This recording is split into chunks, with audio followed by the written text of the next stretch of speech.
Autolite and its 98,000 dealers bring you Mr. Richard Widmark in tonight's presentation of Suspense.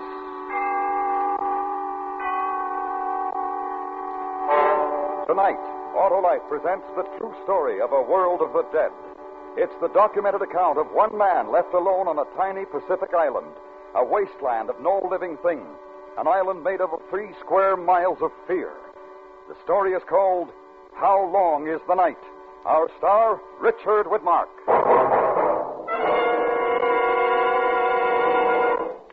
Hello, Mr. Wilcox. Well, frost my beard and call me Winter if it's not Johnny Plugcheck. Yep, I'm here again, and you know what that means. I sure do, Johnny. It means I start reminding motorists to winterize, get their cars tuned up, get a change of oil and grease, put in antifreeze. And check those spark plugs, too. Right, Johnny Plugcheck, because spark plugs are the very heart of a car's ignition system. And when they're right, your chances for starting, even in the coldest weather, are better than ever. So, with cold driving days ahead, visit your nearest Autolite spark plug dealer. If replacements are needed, he'll recommend those world-famous ignition-engineered Autolite spark plugs, either standard or resistor type. To quickly learn the location of your nearest Autolite spark plug dealer, phone Western Union by number and ask for Operator 25. And remember, from bumper to tail light, you're always right with Autolite. And now, Autolite presents transcribed How Long is the Night? A true story starring Mr. Richard Widmark. And hoping once again to keep you in suspense.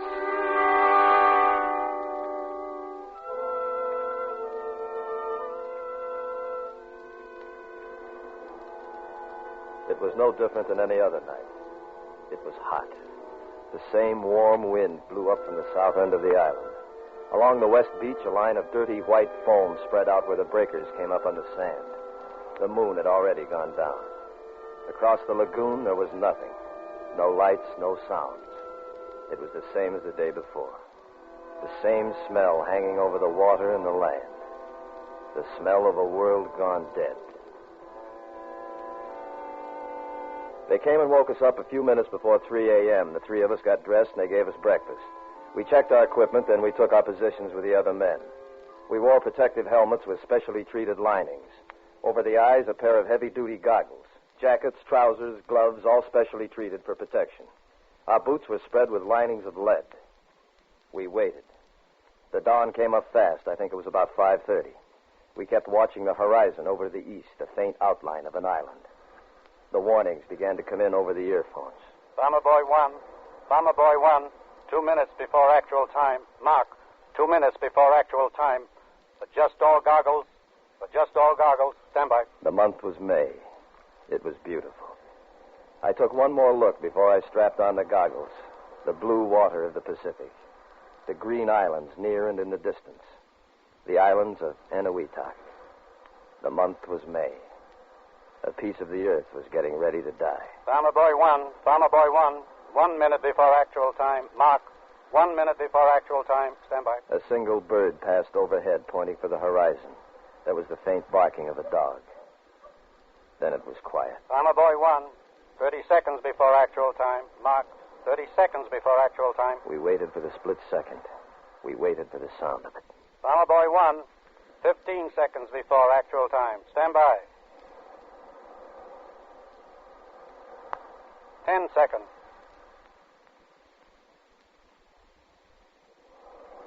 5 seconds. 4, 3, 2, 1.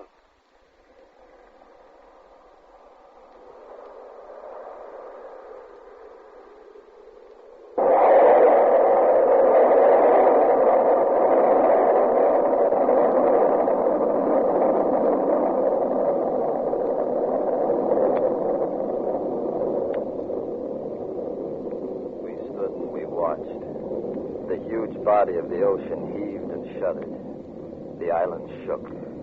The sky seemed to fill to the bursting point. We knew what it was like.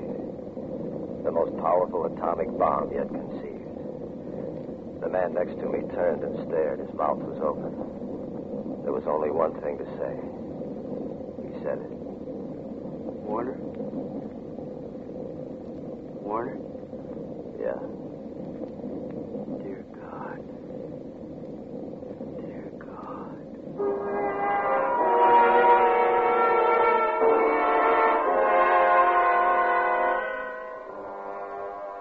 That was the first one, but there were others. Our job was to photograph the results, everything. The tests ran into weeks, months. The islands of Eniwetok became a chain of black ruins, each of them festering with deadly radiation. After each explosion, we landed on the islands in the target area to photograph the remains. We got a first-hand look. It stayed with us. On the last day, I had two men working the cameras with me, Joe Harrison, Bert Pacelli, both good men. I couldn't blame either one of them. It just happened. Don't take any chances, Warner. Be careful. Yes, sir. Goodbye, sir. See you at Pearl. Joe, Bert, all right? Yeah, okay. All right, let her go. Now, what's with the old man? Nothing, Joe. Told me to remind you to be careful. Don't take any chances. Not as long as I'm in this neighborhood. Atom bombs. Who needs them? Quit moaning. You got 'em. You check our Geiger counters this morning, Bert? Yeah, good shape. Brought the extra camera, too, just in case. Hey, have a look. What? Ship pulling out over there. Kind of lonesome, huh? We'll be gone in the morning. Hey, Warner, Yeah? what are they going to do? Going to leave anybody around at all after we take off? Yeah, I suppose so, the Marine Guard. Why? Oh, nothing. Just wondering. Even the water looks bad. Enough hot stuff in it to bring it to a boil. Oh, what do you think, Warner? You figure the natives will ever be able to come back? I suppose so. 10, 20 years, maybe. What would they live on? I mean, the islands we covered already. Couldn't even find one green plant left. Everything burned to the roots. How would they live? Take it to the chaplain, Bert. I only work here. Dead land, dead water, nothing. Give it time. Probably wear off. That's the point. What? What happens if it doesn't?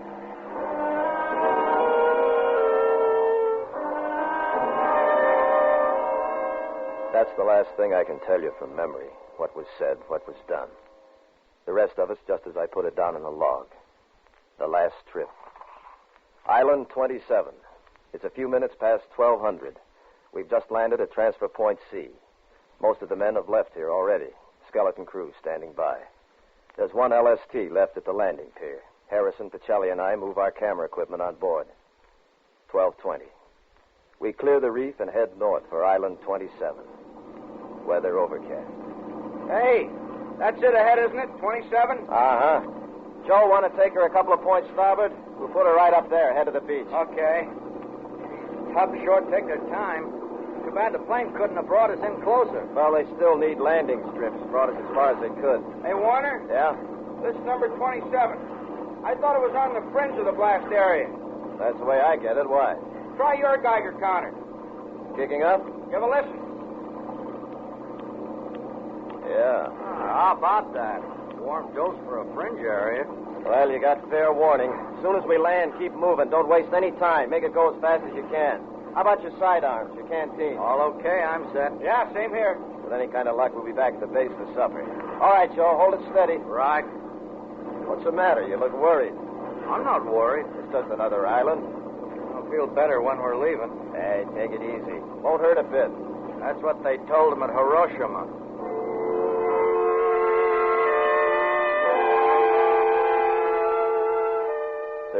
.35. We've landed on Island 27. It's about a mile wide, 2.5, 3 miles long.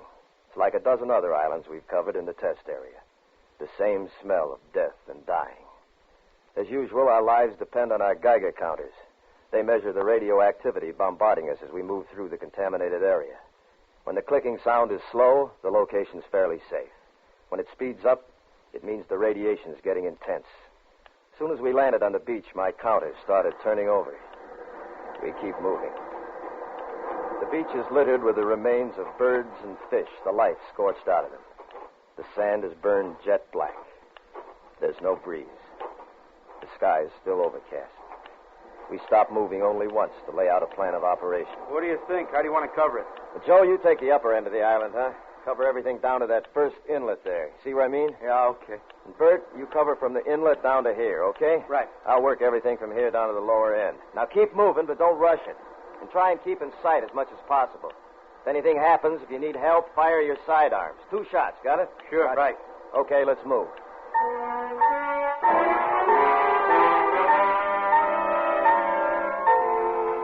1340. We've started photographing the island. Each of us carry 3 cameras, 35 millimeter black and white, 16 millimeter for color, a 4x5 Graflex for the still shots. It's getting warmer. The overcast is starting to lift. In the sunlight, the island looks even worse, what's left of it. As far as I can see, every last bit of vegetation is dead, scorched out. 100 yards back, I came across the remains of a wild pig. It must have been caught in a bomb flash. It's impossible to give you a description. 14:15. The sky's clear, no wind. It's quiet except for the ticking of my Geiger counter. I keep moving.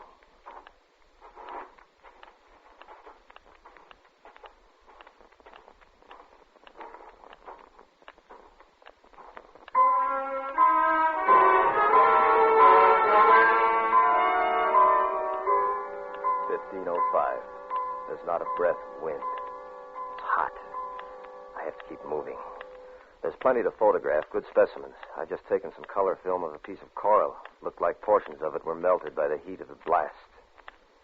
15:20. I heard the prearranged signal, and I hustled down to the beach. Harrison and Pacelli were coming toward me, waving their arms. Yeah? What's the matter? Gotta talk to you. Nothing serious, boys. It's gonna hold us up, though. What's the matter? Oh, we're short on film. You got any to spare? No, I'm in the same spot. More stuff to shoot than we figured, I guess. You didn't leave any supplies in the boat, did you, Joe? No, already checked it. I want to get something to eat. Getting a little hungry. Guess we should have brought along some rations, huh? Didn't figure it'd take this long. Well, all right, the 2 of you better take the boat and hustle back to the transfer point. Pick up some food, some more film. Okay. Anything special you want? A couple extra rolls of 16 color if they got it. Better make it fast if we're going to finish up today. Right. Come on, Joe. Yeah. Oh, hey, you sure you know the way back to our transfer point? I think so. We go due south to Island 20, down the east side, the second inlet. You got it. Meet you right here, about 1700, 1730. Yeah. Hey, don't worry if we're a little late. We'll make it. I watched the 2 of them climb in the boat, start up the engines, and head south to the transfer point. The boat gets small in the distance. In a few minutes, it's out of sight. 15:40. I'm alone on the island. I'm alone.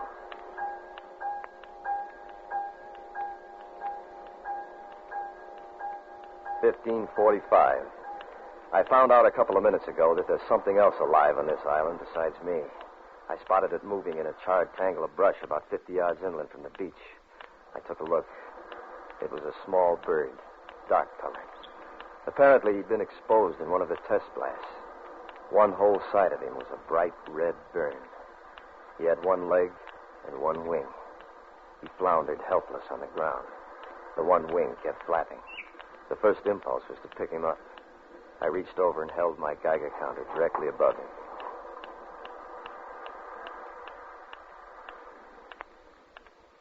Wasn't anything else I could do. I killed him.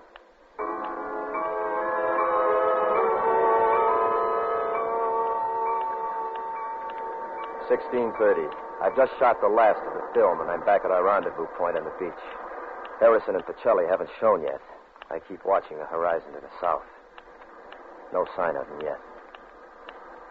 1700. 17:30. Still no sign.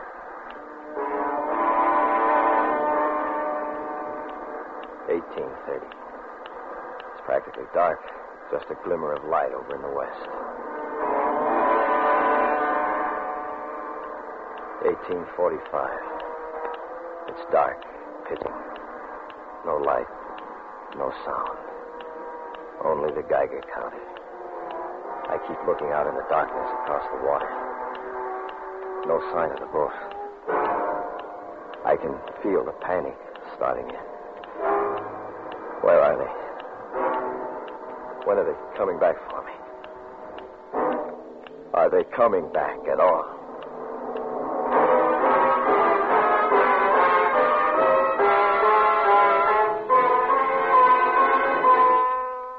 Autolite is bringing you Mr. Richard Woodmark in How Long is the Night? Tonight's presentation in radio's outstanding theater of thrills, Suspense.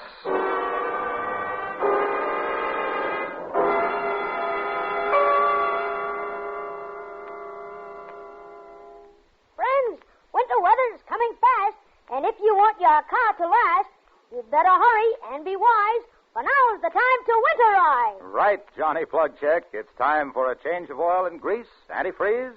And check those important spark plugs, too. Because they're the heart of your car's ignition system. And when they're right, your chances of starting, even in the coldest weather, are better than ever. If replacements are needed, your Autolite spark plug dealer will recommend Autolite resistor or standard type spark plugs. Both are ignition engineered, and both are original equipment on many makes of our finest cars. By the way, the Autolite resistor spark plug, with its exclusive built-in resistor, permits a wider gap setting, which makes possible advantages such as smoother engine performance, quick starts, and double spark plug life. So winterize right now. Please do. And check those important spark plugs, too. At your nearest Autolite spark plug dealers. And remember, from bumper to tail light, you're always right with Autolite.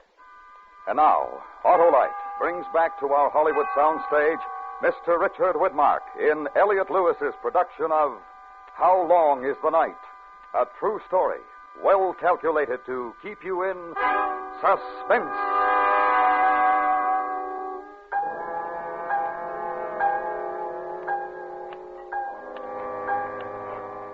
It's been over 5 hours, maybe more. I don't know. My watch stopped half an hour ago with the radiation, I think.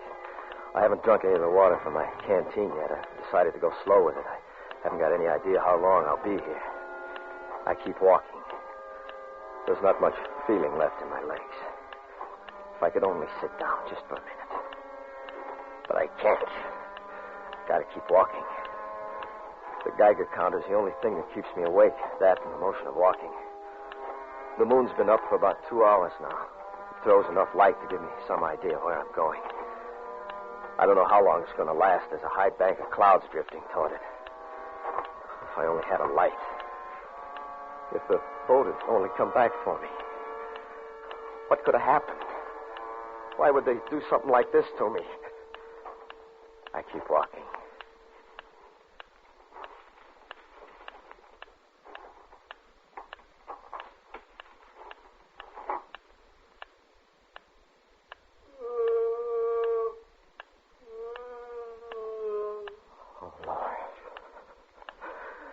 Hey, get out of here! Hey! Well, I can't be that panicky. It's impossible. There's nothing alive. We've been over the whole island. It's burned out. It's dead. I heard it. I know I did. It couldn't have been the wind. There isn't even a breeze. It's still there. It's hiding in the brush. Something alive. An animal? A man? Hey, what is it? What is it?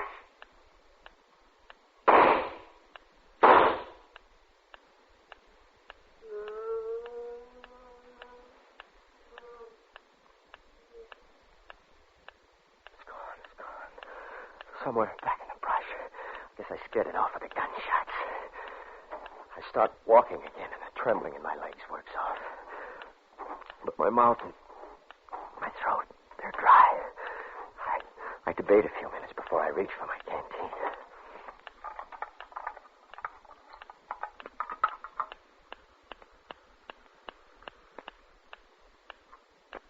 Oh, it couldn't be. It couldn't. It's wrong.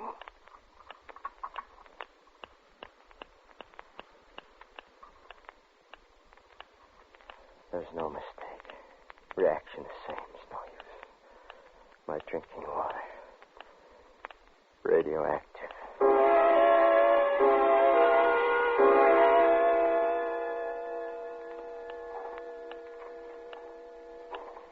Still no idea what time it is. 2, 3 in the morning. I don't know. Hunger pains are getting to my stomach. I got a bad headache. Worst thing is my mouth and my throat. I'm so thirsty. The muscles in my legs are getting numb. Oh, if I could only sit down just for a minute. No, I gotta keep walking. Gotta stay awake. Keep walking.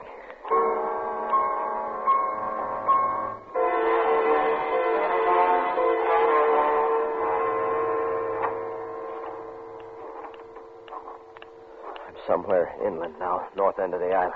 A while back there, I thought if starvation sets in, I could always find something to eat along the beach, a dead bird or dead fish. That illusion didn't last very long. They'd all be the same. Radioactive. What? Get out of here! Get out, will you? Get away!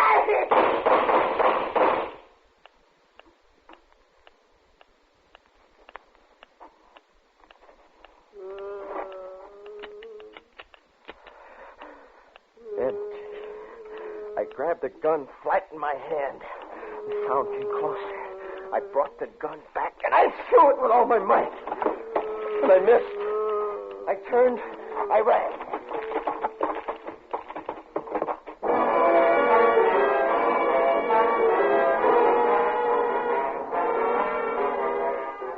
Seems like hours running. I was running. I stopped only once, about 20 minutes ago. My throat was so dry I couldn't get my breath. I reached for my Geiger counter a minute ago. Maybe it happened when I was trying to get away. It doesn't make much difference. Anyway, it's done. The counter's smashed.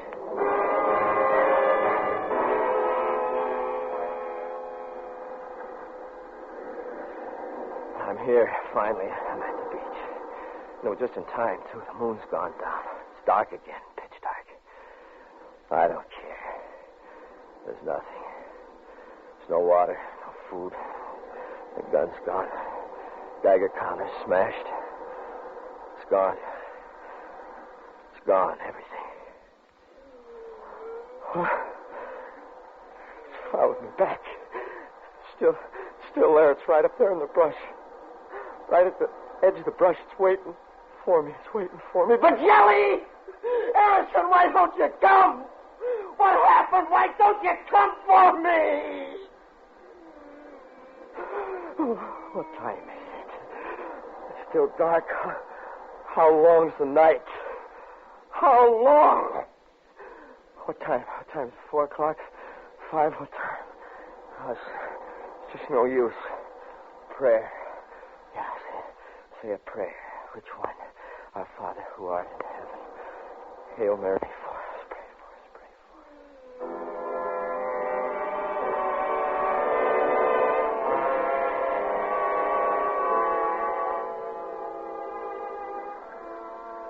I don't know how long it's been. I'm not sure. The edge of the sky looks gray, maybe getting light.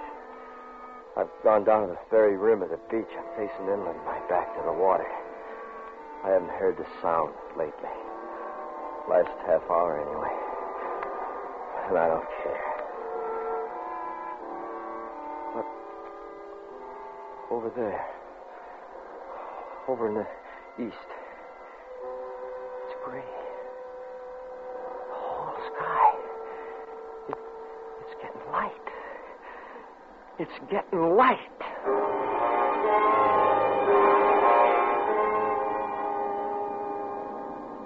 Warner! Hey! You all right?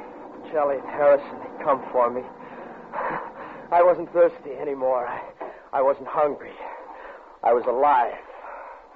It was more than enough. Hey, you all right? Yeah, I'm all right. A lousy boat conked out on us, Warner. Half a mile from transfer point. And had it fixed, it was dark. Wouldn't stand a chance of finding the island at night. Hey, what's the matter? You sure you're all right? You got your sidearms with you? Yeah, why? Up there. Straight ahead of you. Patch of brush. Want to take a look? Why, what's the matter? I don't know. I'll give it a look. Hey, what's it all about? I wish I could tell you. What do you mean? Hey, Warner, come here. Give it a look. Come on. Yeah, what'd you find? Nothing. Just this wild pig here.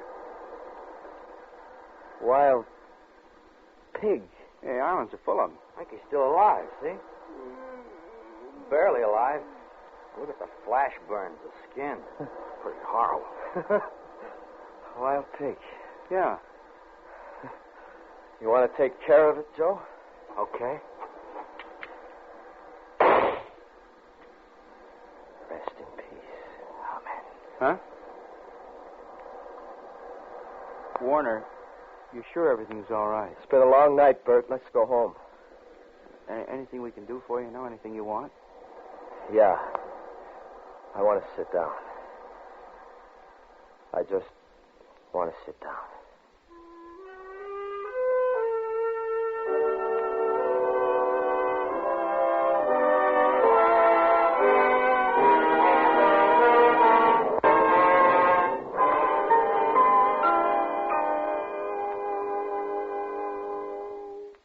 Suspense. A true story presented by Autolite. Tonight's star, Mr. Richard Widmark, will return in just a moment. This is Harlow Wilcox speaking for Autolite, world's largest independent manufacturer of automotive electrical equipment. Autolite is proud to serve the greatest names in the industry. They are members of the Autolite family, as are the 98,000 Autolite distributors and dealers in the United States and thousands more in Canada and throughout the world. Our family also includes the nearly 30,000 men and women in 28 great Autolite plants from coast to coast and in Autolite plants in many foreign countries, as well as the 18,000 people who have invested a portion of their savings in Autolite. Every Autolite product is backed by constant research and precision built to the highest standards of quality and performance. So remember, from bumper to tail light, you're always right with Autolite.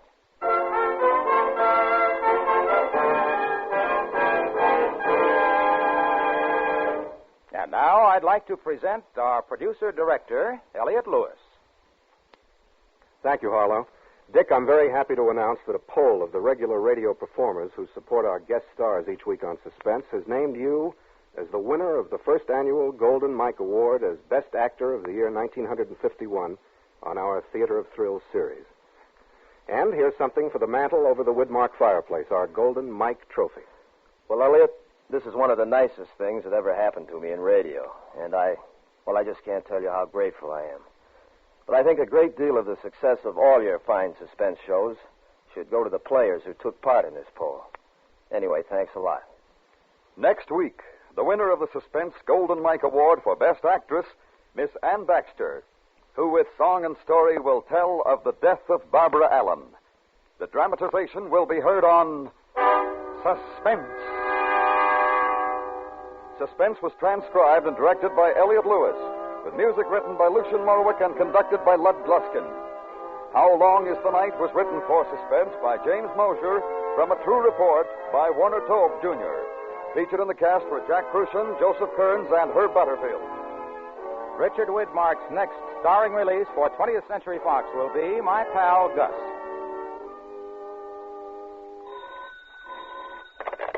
You can buy Autolite resistor or standard type spark plugs, Autolite stay full batteries, and Autolite electrical parts at your neighborhood Autolite dealers. Switch to Autolite. Good night.